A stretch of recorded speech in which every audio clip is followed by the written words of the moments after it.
Hello, today I will be doing my presentation on the Abu Nidal organization. I will explain what the organization's goals are, who leads this group, the structure of the group, supporters of the group, and how it ends.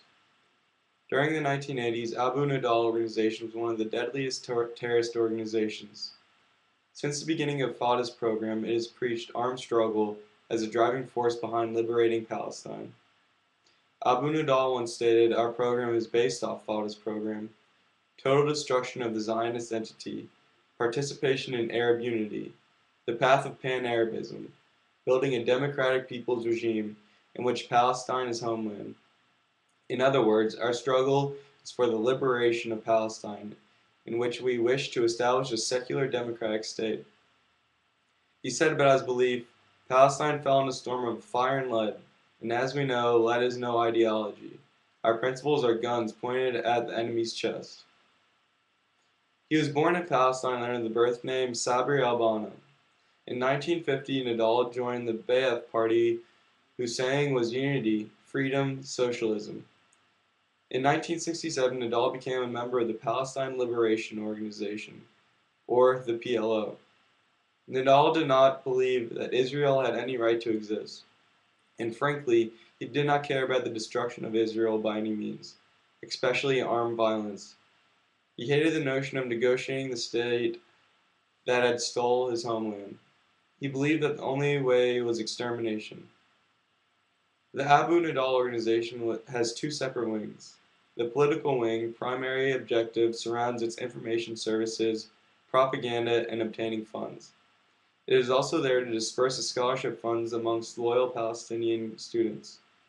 During the 1970s, it ran the local A&O radio station, sponsored by the Iraqi regime. The other wing was utilized for military purposes. Its label is one of the organization's many different names. Al-Hasifa, the Storm, is responsible for recruiting soldiers, training them, and conducting the numerous terrorist attacks. The three sub-departments of the military wing are training, operations, and intelligence.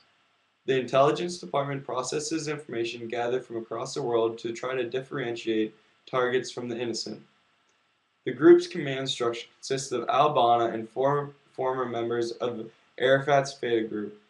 Top lieutenant is Mustafa Murad, credited with planning all of the Abu Nidal's operations. The others are Ghassan al-Ali, Muhammad Wasfi Hanan, and Abdal Rashman Isa.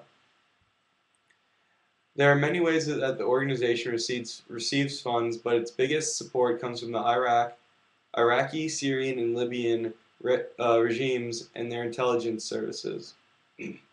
These groups have entrusted A&O with an abundance of perks, including a supply of weapons and explosives, along with providing training personnel to assist the soldiers on their operations. Saddam Hussein gave Abu Nidal the opportunity to lead the political committee of the Palestine Revolution in Iraq. This, in lieu, made Nidal the most important figure in the Palestine community in Iraq. Abu Nidal was acquiring monetary contributes from multiple Arab states. Iraq was noticeably providing him with the majority of the income.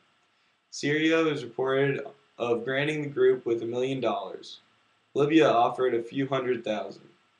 Upon A&O's establishment of a base in Syria, they presented them with around $6 million annually. When Nidal stationed in Tripoli, Colonel Gaddafi ensured him $25 million a year. In 1980, he realized it was time to broaden his following and go international. In his efforts, he sent devoted campaign officers to go and recruit volunteers from the liberal European community to the anti-Semitic and neo-Nazi advocates. He remained discreet about his affiliation to these newfound groups. Nidal did not want there to be strong ties between him and these communities to create an exposure of the A&O. He wanted to stay away from the affiliation between foreign and hostile security aides. Once the United States began to identify the success of the group in Libya, they drove them out of the country. During his later years, he was wanted by Israel, Egypt, Fatah, America, and most Western European countries.